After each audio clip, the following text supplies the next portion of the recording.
विश्वामित्र का जन्म एक राज परिवार में हुआ था। वे काम वंश के एक प्रसिद्ध राजा थे जिनका नाम पहले विश्वरथ था। उनका जीवन शक्ति, वैभव और साम्राज्य के गौरव से भरा हुआ था। वे एक आदर्श क्षत्रिय थे, वीर, बुद्धिमान और अपने राज्य के प्रति समर्पित।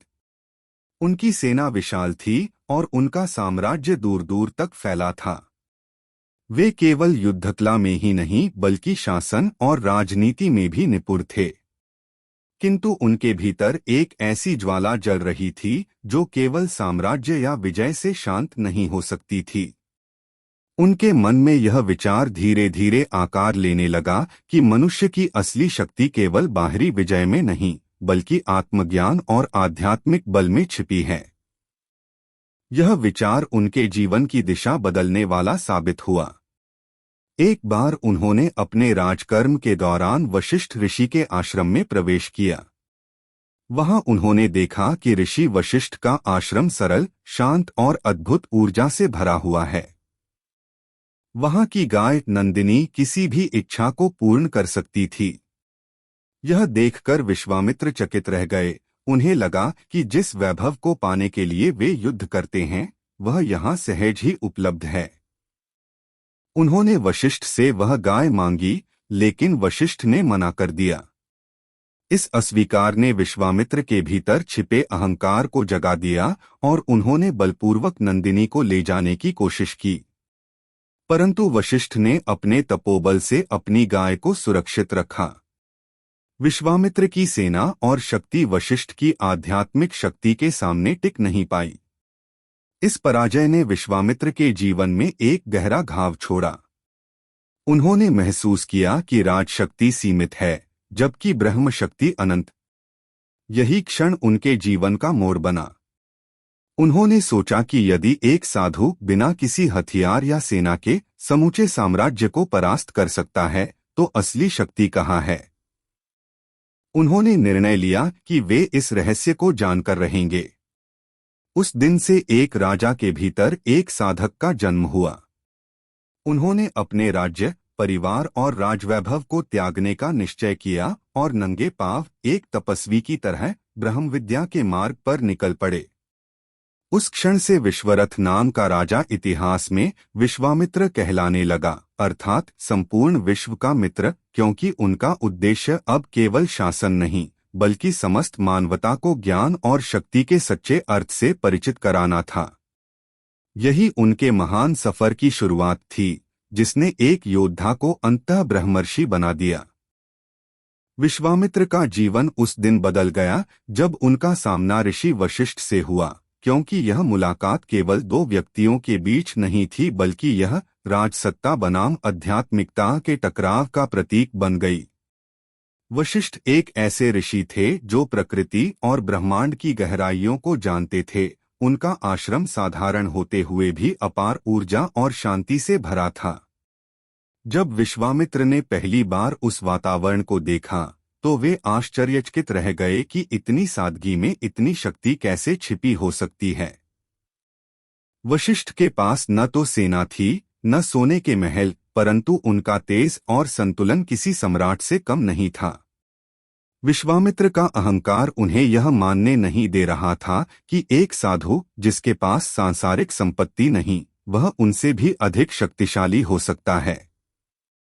उन्होंने वशिष्ठ से आग्रह किया कि वह उन्हें कामधेनु नंदिनी दे दें ताकि वे अपने साम्राज्य की समृद्धि बढ़ा सकें, पर वशिष्ठ ने शांत स्वर में मना कर दिया। इस अस्वीकार को विश्वामित्र ने अपमान के रूप में लिया और उन्होंने बलपूर्वक नंदिनी को ले जाने का प्रयास किया, परंतु वशिष्ठ ने अपने तपोबल से उन्हें रोक लिया। जब विश्वामित्र की पूरी सेना नष्ट हो गई और उनका गर्व चूर चूर हो गया, तब उन्होंने पहली बार जाना कि भौतिक शक्ति और आध्यात्मिक शक्ति में कितना अंतर है। इस पराजय ने उनके भीतर आत्मविश्लेषण की प्रक्रिया शुरू की। उन्होंने सोचना शुरू किया कि यदि वशिष्ठ जैसा साधु इतना शक्तिशाली हो सकता है तो यह शक्ति कैसे प्राप्त की जा सकती है। उन्होंने मन ही मन निश्चय किया कि अब वे इस रहस्य को जानने के लिए अपना पूरा जीवन समर्पित करेंगे। लेकिन यह राह आसान नहीं थी। अहंकार, क्रोध और महत्वाकांक्षा जैसे विकार बार बार उन्हें पीछे खींचते रहे। उन्होंने वशिष्ठ से प्रतिशोध लेने की ठानी और कठोर तपस्या आरंभ की, किंतु हर बार उनका अहंकार उनके मार्ग में बाधा बना। यह संघर्ष केवल बाहरी नहीं था, बल्कि उनके भीतर चल रही आत्मा और अहंकार की लड़ाई थी। विश्वामित्र ने वर्षों तक वन में तप किया, कठिन व्रतों का पालन किया और इंद्र जैसे देवताओं की कृपा भी प्राप्त की, परंतु जब भी वे अपने अहंकार में डूबे, उनकी साधना भंग हो गई। इस तरह वशिष्ठ से उनका सामना केवल एक युद्ध नहीं, बल्कि आत्मज्ञान की यात्रा का आरंभ था। धीरे धीरे विश्वामित्र को समझ आने लगा कि शक्ति का सच्चा अर्थ नियंत्रण और करुणा में है, न कि दमन और अहंकार में। यही वह पहला कदम था जिसने उन्हें राजा से ऋषि बनने की दिशा में आगे बढ़ाया। वशिष्ठ से मिली पराजय उनके जीवन की सबसे बड़ी जीत साबित हुई, क्योंकि इसी ने उन्हें आत्मज्ञान की ओर मोड़ा और उस मार्ग पर डाल दिया जहां आगे चलकर वे ब्रह्मर्षि कहलाए। वशिष्ठ से हुई पराजय के बाद विश्वामित्र का जीवन पूरी तरह बदल चुका था। जिस राजा के लिए पहले युद्ध और विजय ही जीवन का सार थे, अब वही व्यक्ति आत्मज्ञान और तपस्या के मार्ग पर चल पड़ा था। उन्होंने अपने राजमहल, परिवार और वैभव को त्याग दिया और वन की ओर निकल पड़े, जहां उन्होंने आत्मानुशासन और ध्यान की साधना प्रारंभ की। यह परिवर्तन केवल बाहरी नहीं बल्कि आंतरिक भी था। एक ऐसा व्यक्ति जो पहले बाहरी शत्रुओं को जीतना चाहता था, अब अपने भीतर के शत्रुओं अहंकार, क्रोध और मोह को जीतने की राह पर था। विश्वामित्र ने वेदों का अध्ययन आरंभ किया और धीरे धीरे उन्होंने उस ज्ञान को समझना शुरू किया जो ब्रह्मांड के रहस्यों को उजागर करता है। वे समझ गए कि मंत्र, यज्ञ और साधना केवल धार्मिक कर्मकांड नहीं, बल्कि ऊर्जा विज्ञान के गहरे सिद्धांत हैं। उन्होंने प्राचीन ऋषियों की परंपरा को आत्मसात किया और अपनी साधना से प्रकृति के तत्वों से संवाद करना सीखा। कहते हैं कि विश्वामित्र ने अपने तपोबल से अग्नि, वायु और जल तत्वों को भी नियंत्रित किया, जो दर्शाता है कि उन्होंने ऊर्जा के तीनों मूल रूपों पर महारत हासिल कर ली थी। उनकी साधना इतनी कठोर थी कि वे महीनों तक ध्यान में लीन रहते, न अन्न ग्रहण करते, न जल। इस दौरान उनके शरीर की आभा इतनी तेजस्वी हो गई थी कि उनके पास कोई जंगली जानवर भी नहीं आता था। देवताओं ने उनके तपोबल से भयभीत होकर उन्हें बार बार विचलित करने की कोशिश की, लेकिन हर असफल प्रयास के साथ विश्वामित्र का मन और दृढ़ होता गया। वे अब समझने लगे थे कि राज्य का नियंत्रण दूसरों पर होता है, पर आत्मा का नियंत्रण स्वयं पर। उन्होंने वेदों से यह भी जाना कि ब्रह्मज्ञान प्राप्त करने के लिए केवल बाहरी साधन नहीं, बल्कि पूर्ण समर्पण और एकाग्रता चाहिए। वे अपने भीतर के प्रत्येक विचार, भावना और स्पंदन का निरीक्षण करने लगे। इस अवस्था में उन्होंने आत्मा और ब्रह्मांड के बीच संबंध को अनुभव किया। धीरे धीरे वे एक अदृश्य शक्ति को महसूस करने लगे जो उनके ध्यान के समय उनके चारों ओर घूमती थी, जैसे कोई ऊर्जा उन्हें मार्ग दिखा रही हो। यही वह काल था जब विश्वामित्र ने यह महसूस किया कि मनुष्य अपने मन की शक्ति से ब्रह्मांड के रहस्यों को जान सकता है। वेदों के अध्ययन ने उन्हें यह सिखाया कि सृष्टि का प्रत्येक कण ऊर्जा का रूप है और साधना का उद्देश्य उस ऊर्जा से एक होना है। यह उनकी आध्यात्मिक यात्रा की नींव थी, जहां एक राजा का हृदय अब एक ऋषि की चेतना में परिवर्तित हो रहा था। इस चरण में विश्वामित्र ने यह संकल्प लिया कि वे केवल ऋषि नहीं बनेंगे, बल्कि ब्रह्मर्षि की उस अवस्था तक पहुंचेंगे जहां मानव चेतना ब्रह्मा चेतना से एकाकार हो जाती है। यही संकल्प आगे चलकर उनके जीवन का सबसे महान अध्याय बना, वह अध्याय जिसने उन्हें अमर बना दिया। विश्वामित्र का तप निरंतर प्रगाढ़ होता जा रहा था। उनकी साधना का प्रभाव इतना प्रबल था कि स्वर्गलोक तक उसकी आभा पहुंच रही थी। देवता, विशेष रूप से इंद्र, भयभीत हो उठे कि यदि यह राजा से ऋषि बना पुरुष अपने तप से आगे बढ़ गया तो शायद उनका स्वर्ग सिंहासन भी डगमगा जाए। इसलिए इंद्र ने विश्वामित्र की तपस्या भंग करने के लिए अप्सरा मेनका को भेजा। मेनका सौंदर्य की मूर्ति थी, उसकी चाल में संगीत था, उसकी मुस्कान में आकर्षण और उसकी दृष्टि में माया। जब वह विश्वामित्र के तपस्थल पर पहुंची तो वहां चारों ओर शांति और तेज का मिश्रण था। हवा तक स्थिर थी, परंतु मेनका की उपस्थिति से जैसे प्रकृति ने भी अपनी लय बदल दी। पहले तो विश्वामित्र का ध्यान अडिग रहा, पर धीरे धीरे उन्होंने अपनी आंखें खोलीं और सामने मेनका को देखा। उनके भीतर वर्षों से दबी मानवीय भावना फिर से जाग उठी, मोह, प्रेम, आकर्षण और काम। यह वह क्षण था जहां तप और काम के बीच एक प्रचंड युद्ध छिड़ गया। विश्वामित्र का मन विचलित हो गया और वे मेनका के मोह में बंध गए। उन्होंने कुछ समय उसके साथ व्यतीत किया और इस मिलन से शकुंतला का जन्म हुआ, जो आगे चलकर भरत की माता बनी और भारतवर्ष का नाम उसी भरत से पड़ा। परंतु जब विश्वामित्र को यह ज्ञात हुआ कि यह सब इंद्र की योजना थी, तो वे अत्यंत क्रोधित हो उठे। उन्हें एहसास हुआ कि उन्होंने वर्षों की तपस्या एक क्षणिक मोह में खो दी। उन्होंने न तो मेनका को दोषी ठहराया, न इंद्र को, बल्कि स्वयं को, क्योंकि उन्होंने अपने मन पर पूर्ण नियंत्रण नहीं रखा था। तब उन्होंने एक नया संकल्प लिया कि अब वे न केवल तप करेंगे, बल्कि अपने मन को भी जीतेंगे। उन्होंने फिर से तपस्या प्रारंभ की, इस बार और भी कठोर। उन्होंने भोजन, जल और नींद तक त्याग दिए। अपने भीतर उठने वाले हर विचार को शांत किया। जब कोई स्मृति, कोई कामना, कोई भावना उन्हें विचलित करने आती, तो वे उसे उसी क्षण ध्यान की अग्नि में भस्म कर देते। यह वह चरण था जब उनका क्रोध भी तप में परिवर्तित होने लगा। अब वे किसी को दोष नहीं देते थे, किसी से ईर्ष्या नहीं करते थे, वे केवल आत्मा के भीतर झांकते थे। धीरे धीरे उनका शरीर और मन इतना स्थिर हो गया कि उनका तेज दूर से भी अनुभव किया जा सकता था। कहते हैं कि जब वे ध्यान में बैठते तो उनके चारों ओर एक अदृश्य अग्निवलय बन जाता, जो किसी को भी उनके पास नहीं आने देता। यही वह काल था जब विश्वामित्र ने अपने जीवन का सबसे कठिन सबक सीखा। सच्चा ब्रह्मज्ञानी वह नहीं जो दूसरों को जीत ले, बल्कि वह जो अपने मन के तूफान को शांति में बदल दे। इस घटना के बाद वे केवल साधक नहीं रहे, बल्कि साधना के प्रतीक बन गए। मेनका की परीक्षा ने उन्हें गिराया जरूर, लेकिन उस पतन ने ही उन्हें वह ऊंचाई दी जहां से वे फिर कभी नहीं गिरे। उनके तप का अगला चरण अब ब्रह्मा की खोज नहीं, बल्कि स्वयं ब्रह्मा बनने की यात्रा थी। मेनका की परीक्षा के बाद विश्वामित्र का जीवन एक नए मोड़ पर आया। अब उनके भीतर केवल तप की अग्नि नहीं, बल्कि ज्ञान की खोज भी जल रही थी। वे यह समझ चुके थे कि केवल शक्ति प्राप्त करना ही पर्याप्त नहीं, बल्कि उस शक्ति को सही दिशा देना भी उतना ही आवश्यक है।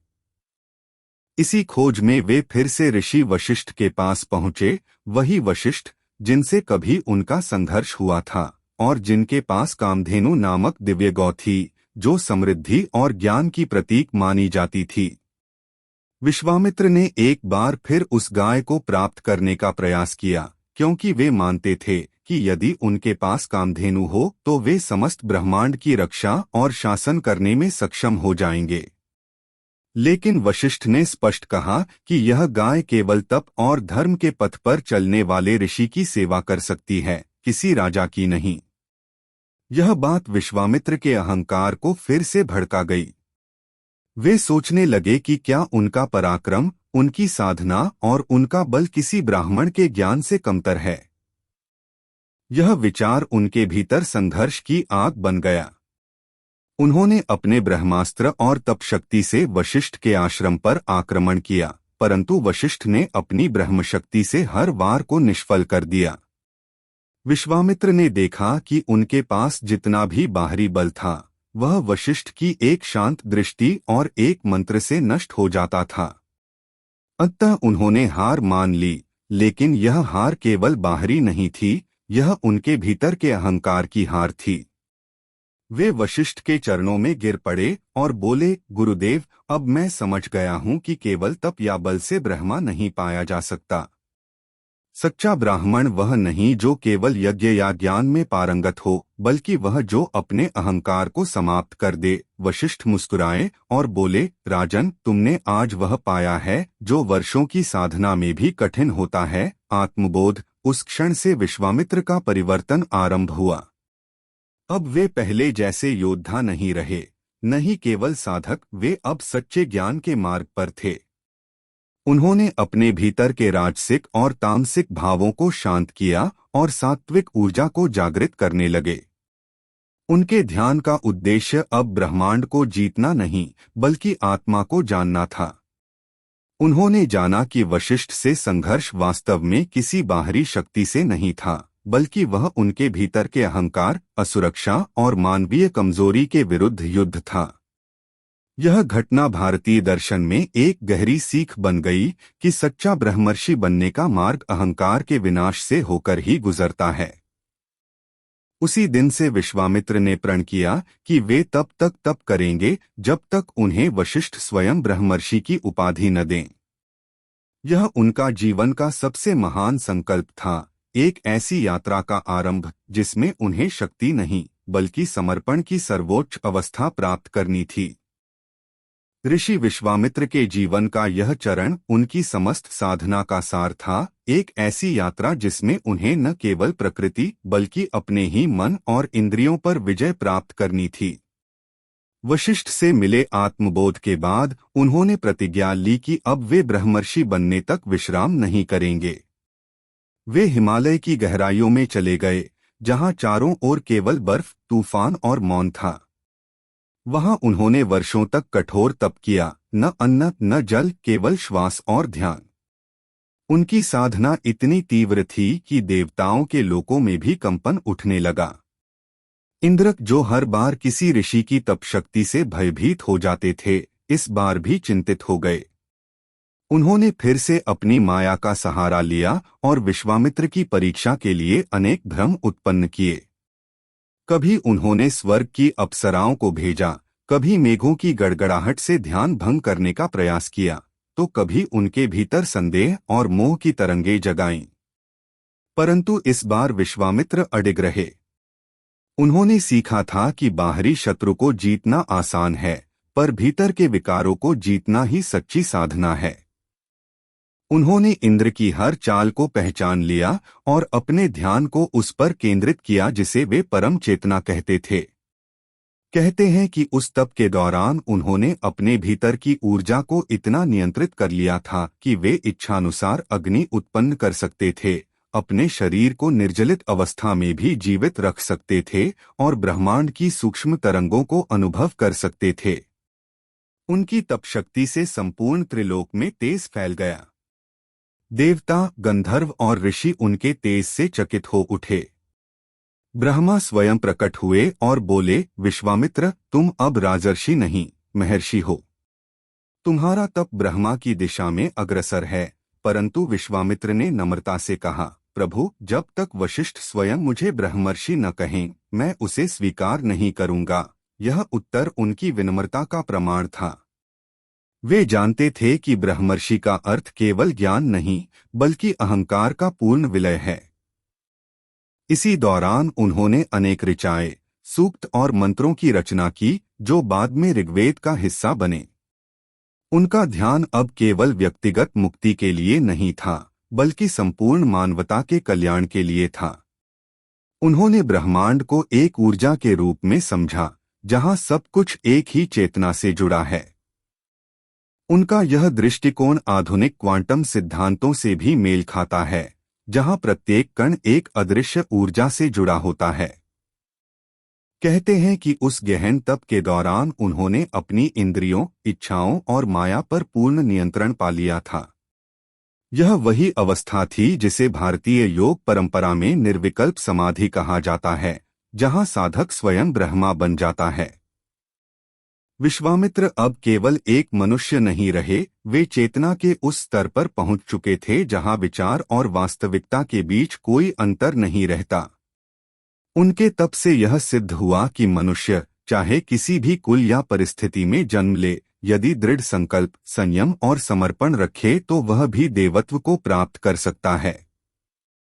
यही वह क्षण था जिसने विश्वामित्र को अमर बना दिया, एक ऐसा ऋषि जिसने अपने भीतर की हर माया को जीतकर ब्रह्मा की अनुभूति प्राप्त की। विश्वामित्र के जीवन का सबसे महत्वपूर्ण और निर्णायक अध्याय तब आरंभ हुआ जब उन्होंने अपनी साधना के अंतिम चरण में प्रवेश किया, एक ऐसा चरण जो शक्ति, ज्ञान और विनम्रता की परम परीक्षा थी। यद्यपि उन्होंने ब्रह्मा से स्वयं महर्षि की उपाधि प्राप्त कर ली थी, परंतु उनके भीतर यह भावना थी कि जब तक वशिष्ठ उन्हें ब्रह्मर्षि नहीं कहेंगे, तब तक उनकी साधना अधूरी है। यह केवल मान्यता पाने का प्रश्न नहीं था, बल्कि अपने भीतर के अहंकार का पूर्ण नाश करने का संकल्प था। इसलिए विश्वामित्र पुनः वशिष्ठ के आश्रम की ओर चल पड़े, पर इस बार वे राजा नहीं, तपस्वी नहीं, बल्कि एक शिष्य के समान विनम्र हृदय लेकर पहुंचे। जब उन्होंने वशिष्ठ को देखा तो उनके चरणों में नतमस्तक हो गए। वशिष्ठ ने मुस्कुराते हुए कहा, राजर्षि, तुम यहाँ किस उद्देश्य से आए हो? विश्वामित्र ने शांत स्वर में उत्तर दिया, गुरुदेव, मैं अब कोई राजा नहीं, कोई ऋषि नहीं, मैं तो केवल ज्ञान का पथिक हूँ। मैं तब तक स्वयं को पूर्ण नहीं मान सकता जब तक आप मुझे स्वीकार नहीं करते। वशिष्ठ ने उनकी विनम्रता और आत्मसंयम को परखा। उन्होंने कहा, तुम्हारे भीतर अभी भी थोड़ी सी ज्वाला शेष है, जो तुम्हें मैं से बांधे हुए है। यह सुनकर विश्वामित्र मौन हो गए। उन्होंने कई दिनों तक कुछ नहीं कहा, केवल ध्यान और सेवा में लगे रहे। वे गायों की देखभाल करते, आश्रम के विद्यार्थियों को शिक्षा देते और बिना किसी अपेक्षा के सबके लिए कार्य करते। उनका यह रूप देखकर स्वयं देवता भी अचंभित थे। अब उनमें न क्रोध था, न अहंकार, केवल करुणा और संतुलन। एक दिन जब वशिष्ठ ने देखा कि विश्वामित्र एक घायल पशु को अपने वस्त्र फाड़कर उसकी सेवा कर रहे हैं, तो वे भावविभोर हो उठे। उन्होंने कहा, अब तुम वही हो जो ब्रह्मा को जानता है, जिसने अपने भीतर और बाहर का अंतर मिटा दिया है। विश्वामित्र, आज से तुम ब्रह्मर्षि हो। यह सुनते ही विश्वामित्र की आंखों से आंसू बह निकले। यह कोई साधारण सम्मान नहीं था, बल्कि समस्त मानवजाति के लिए एक संदेश था कि ब्रह्मत्व केवल जन्म या परंपरा से नहीं, बल्कि आत्मसंयम, करुणा और विनम्रता से प्राप्त होता है।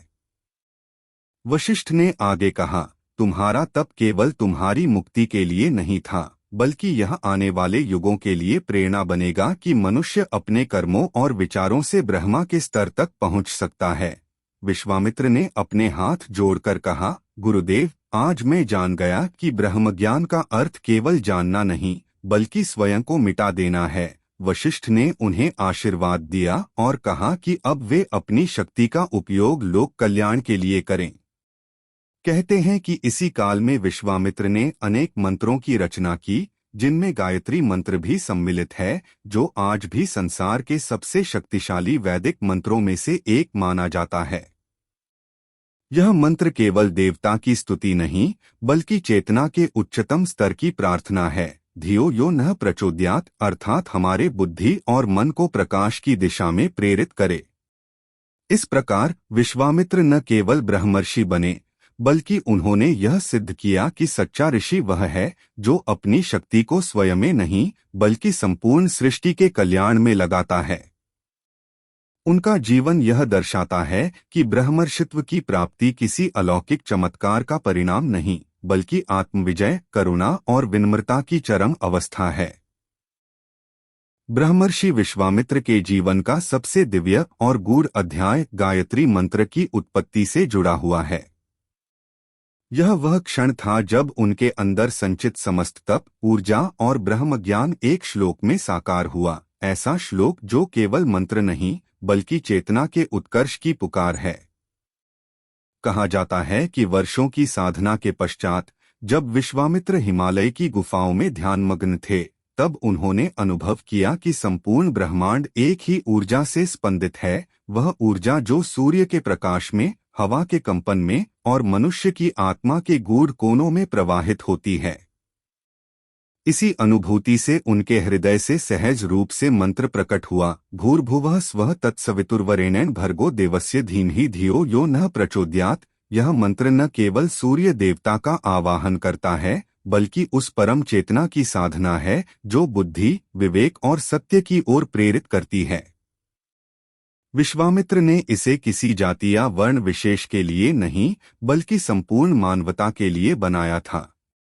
उन्होंने कहा था कि जो व्यक्ति इस मंत्र का अर्थ समझता है, वह स्वयं के भीतर के सूर्य को प्रज्वलित करता है।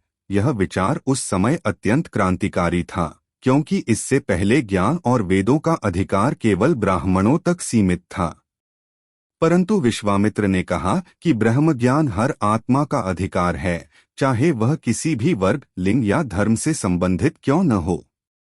यही कारण है कि उन्हें लोक ऋषि भी कहा गया, क्योंकि उन्होंने ज्ञान को सार्वभौमिक बनाया। वैज्ञानिक दृष्टि से देखें तो गायत्री मंत्र में उच्चारण के ऐसे स्वर हैं जो मन और शरीर की तरंगों को संतुलित करते हैं, जिससे मानसिक शांति और ध्यान की गहराई बढ़ती है। आधुनिक न्यूरोसाइंस ने भी यह पाया है कि इस मंत्र के कंपन से मस्तिष्क के प्रीफ्रंटल कॉर्टेक्स पर सकारात्मक प्रभाव पड़ता है, जिससे स्मरण शक्ति, एकाग्रता और मानसिक संतुलन बढ़ता है। परंतु विश्वामित्र के लिए यह मंत्र केवल मनोवैज्ञानिक या भौतिक लाभ तक सीमित नहीं था, यह आत्मा और ब्रह्मा के मिलन का साधन था। उन्होंने सिखाया कि सूर्य केवल एक तारा नहीं, बल्कि प्रकाश का प्रतीक है, वह ज्ञान का प्रतीक जो अंधकार मिटाता है। जब व्यक्ति गायत्री का जाप करता है, तो वह बाहरी सूर्य नहीं, बल्कि अपने भीतर के सूर्य को जागृत करता है। विश्वामित्र ने यह भी कहा कि इस मंत्र का उच्चारण तभी प्रभावी है जब व्यक्ति का मन पवित्र हो, उसके विचार निष्काम हो और उसकी साधना केवल आत्मकल्याण नहीं, बल्कि जगत कल्याण के लिए हो। यही कारण है कि उन्होंने इसे वेदों का हृदय कहा। उनके शिष्यों ने इस मंत्र को आगे बढ़ाया और यही मंत्र आज भी हजारों वर्षों बाद हर वैदिक अनुष्ठान, ध्यान और साधना का अभिन्न अंग बना हुआ है। गायत्री मंत्र विश्वामित्र की आत्मा की आवाज थी, यह उनकी साधना, करुणा और ज्ञान का सार था। जब उन्होंने इसे प्रकट किया, तब उन्होंने मानवता को एक ऐसा साधन दिया जो धर्मों से परे, केवल चेतना और आत्मा के उत्थान का प्रतीक है। इस प्रकार विश्वामित्र का यह योगदान केवल प्राचीन भारत तक सीमित नहीं रहा, बल्कि आज भी यह मंत्र हर उस व्यक्ति के जीवन में प्रकाश भरता है जो सत्य, शांति और ज्ञान की खोज में है। ब्रह्मर्षि विश्वामित्र के जीवन का एक और महान अध्याय तब आरंभ हुआ जब उन्होंने अयोध्या के राजा दशरथ से उनके पुत्रों राम और लक्ष्मण को अपने साथ वन में ले जाने का अनुरोध किया। यह कोई साधारण घटना नहीं थी, बल्कि इतिहास के उस मोड़ का आरंभ था जहां ऋषि, धर्म और शक्ति एक सूत्र में बंधने वाले थे। उस समय ताड़का नामक राक्षसी और उसके पुत्र मारीच तथा सुबाहु यज्ञों को नष्ट कर रहे थे, जिससे ऋषियों की तपस्या बाधित हो रही थी। विश्वामित्र ने राजा दशरथ से कहा, मुझे तुम्हारे पुत्र राम की आवश्यकता है, क्योंकि केवल वही इस अधर्म का अंत कर सकता है। दशरथ पहले संकोच में थे, परंतु विश्वामित्र की दिव्य दृष्टि ने उन्हें समझाया कि यह राम के लिए केवल युद्ध नहीं, बल्कि धर्म और ब्रह्म ज्ञान की शिक्षा का आरंभ होगा। जब राम और लक्ष्मण उनके साथ वन में गए, तो विश्वामित्र ने उन्हें न केवल दिव्य अस्त्र शस्त्रों की शिक्षा दी, बल्कि बल और अतिबल जैसे अदृश्य शक्तियों का ज्ञान भी प्रदान किया। उन्होंने राम को सिखाया कि सच्चा योद्धा वह नहीं जो केवल युद्ध में विजयी हो, बल्कि वह जो अपनी आंतरिक शक्तियों और इंद्रियों पर नियंत्रण रखता हो। जब ताड़का प्रकट हुई, तो विश्वामित्र ने राम से कहा, यह केवल राक्षसी नहीं, तुम्हारे भीतर के भय और करुणा की परीक्षा है। राम ने ताड़का का वध किया, पर उनके भीतर एक संतुलन था, न घृणा, न अहंकार, केवल धर्म की रक्षा का भाव। यही शिक्षा विश्वामित्र उन्हें देना चाहते थे कि शक्ति का प्रयोग केवल तब करना चाहिए जब वह धर्म के पक्ष में हो। आगे चलकर उन्होंने राम को त्रिशूल की भांति संतुलित बनना सिखाया, जो विनाश भी कर सकता है और सृजन भी। विश्वामित्र ने उन्हें वेदों के मंत्र, ध्यान की विधियां और युद्धनीति के साथ साथ आत्मसंयम का विज्ञान भी सिखाया। उन्होंने राम को दिखाया कि बाहरी युद्ध से पहले मनुष्य को अपने भीतर के अज्ञान, क्रोध और मोह पर विजय पानी होती है। यही कारण था कि जब राम सीता स्वयंवर में गए तो उन्होंने केवल शिवधनुष को नहीं तोड़ा, बल्कि अपने आत्मबल और ब्रह्म ज्ञान का प्रमाण दिया। विश्वामित्र उनके साथ हर क्षण गुरु की तरह उपस्थित रहे, मार्गदर्शक बनकर। उन्होंने राम में केवल एक राजा नहीं, बल्कि एक मर्यादा पुरुषोत्तम का बीज देखा। बाद में जब राम ने रावण का वध किया और धर्म की पुनर्स्थापना की, तो वह विजय भी विश्वामित्र के उपदेशों और शिक्षाओं का परिणाम थी। क्योंकि विश्वामित्र ने उन्हें यह सिखाया था कि शक्ति तभी पूर्ण है जब वह करुणा और ज्ञान के साथ जुड़ी हो। इस प्रकार राम और विश्वामित्र का संबंध केवल गुरु शिष्य का नहीं, बल्कि ब्रह्मा और पुरुष के मिलन का प्रतीक था। एक ने ज्ञान दिया, दूसरे ने उसे कर्म में उतारा। यही कारण है कि रामायण में विश्वामित्र को राम के आध्यात्मिक पिता के रूप में माना गया है, क्योंकि उन्होंने राम को वह दृष्टि दी जिससे वे केवल एक योद्धा नहीं, बल्कि एक आदर्श, एक धर्मरक्षक और एक युग पुरुष बन सके। ब्रह्मर्षि विश्वामित्र का जीवन केवल एक व्यक्ति की कथा नहीं, बल्कि यह संपूर्ण मानवता के विकास, आत्मसंयम और ज्ञान के उत्कर्ष की यात्रा है। उनके जीवन की हर घटना, चाहे वह राजा के रूप में उनका संघर्ष हो, तपस्वी के रूप में उनकी कठोर साधना या ब्रह्मर्षि के रूप में उनकी विनम्रता, एक गहरा दार्शनिक संदेश देती है। आज जब विज्ञान, तकनीक और भौतिकता के युग में मनुष्य बाहरी शक्तियों की खोज में व्यस्त है, विश्वामित्र हमें यह याद दिलाते हैं कि सच्चा विज्ञान भीतर की चेतना में है। उन्होंने हजारों वर्ष पहले यह समझ लिया था कि ब्रह्मांड केवल एक भौतिक व्यवस्था नहीं, बल्कि चेतना का प्रसार है, और जब तक मनुष्य अपने मन, बुद्धि और आत्मा को संतुलित नहीं करेगा, तब तक कोई भी ज्ञान पूर्ण नहीं हो सकता। उन्होंने गायत्री मंत्र के माध्यम से यह सिद्ध किया कि शब्दों और कंपन की शक्ति से मनुष्य अपने मस्तिष्क और आत्मा की दिशा बदल सकता है।